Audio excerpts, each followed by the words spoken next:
কাবা ঘরের দিকে তাকায় থাকলে সওয়াব। সুবহানাল্লাহ বললেন না?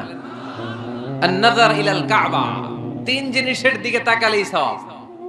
কয় জিনিস? জোরে বলেন। এক নাম্বার আন-নাযার ইলাল মুসহাফ, কোরআনের দিকে তাকালেই সওয়াব, পড়া লাগবে না, পড়লে তো সওয়াব আছে, তাকানো মাত্রই। দুই নাম্বার আন-নাযার ইলা ওয়াজহিল ওয়ালিদাইন, মা বাবার চেহারা, মা বাবার খেদমত করলে তো সওয়াব আছেই, টাকা দিলে তো সওয়াব আছেই, কিন্তু মা বাবার চেহারার নজরের দিকে যদি রহমতের নজরে একবার তাকান, একটা কবুল হজ করলে যেই সওয়াব, ওই সওয়াব আমল নামাই দিবে কে? মা বাবা এমন জিনিস আমরা চিনলাম না। আমরা পীর সাহেবের দরবারে লাউ নিয়ে যাই আর গান গাই, সাদের লাউ বানাইলে মরে, আগা খাইলাম ডগা খাইলাম, খাইলাম না ডুগডুগি না।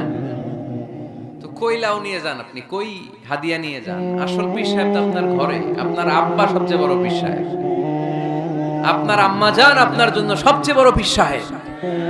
গোটা বিশ্বের সব পীর সাহেব যদি 50 বার করে কোরআন খতম দিয়ে এক গ্লাস পানির মধ্যে ফু দেয়, আর আপনার আব্বা শুধু বিসমিল্লাহ বলে যদি এক গ্লাসের পানিতে ফু দেয়, ওই গ্লাসের পানির ফুটা আল্লাহর কাছে কবুল হয়ে যাবে। এজন্য বিশ্বনবী বলতেন, আল জান্নাতু তাহতা আকদামি উম্মাহাতিকুম। ও দুনিয়ার মানুষেরা শোনো, দুনিয়ার পুরুষ মানুষদের পায়ের নিচে থাকে জুতা, জুতার নিচে থাকে বালু আর মাটি, আর দুনিয়ার বুকে এক একটা মায়ের পায়ের নিচে থাকে তার সন্তানদের জান্নাত। ওগো মা তুমি এই ধরনের শ্রেষ্ঠ নেয়ামত, তোমারই পদ তলে রয়েছে জান্নাত। ওগো মা তুমি এই ধরনের শ্রেষ্ঠ নেয়ামত, তোমারই পদ তলে রয়েছে জান্নাত। সুবহানাল্লাহ পড়েন। কি মা? এ মারে আমরা চিনি না। লাউ কাতা'তা জিলদাক, তোমার গায়ের চামড়া কেটেও যদি মাকে জুতো বানিয়ে দাও, ওই যে ছোটবেলায় দুধ খাইছিলা, এক ঢোক দুধের শোধ আদায় হবে না।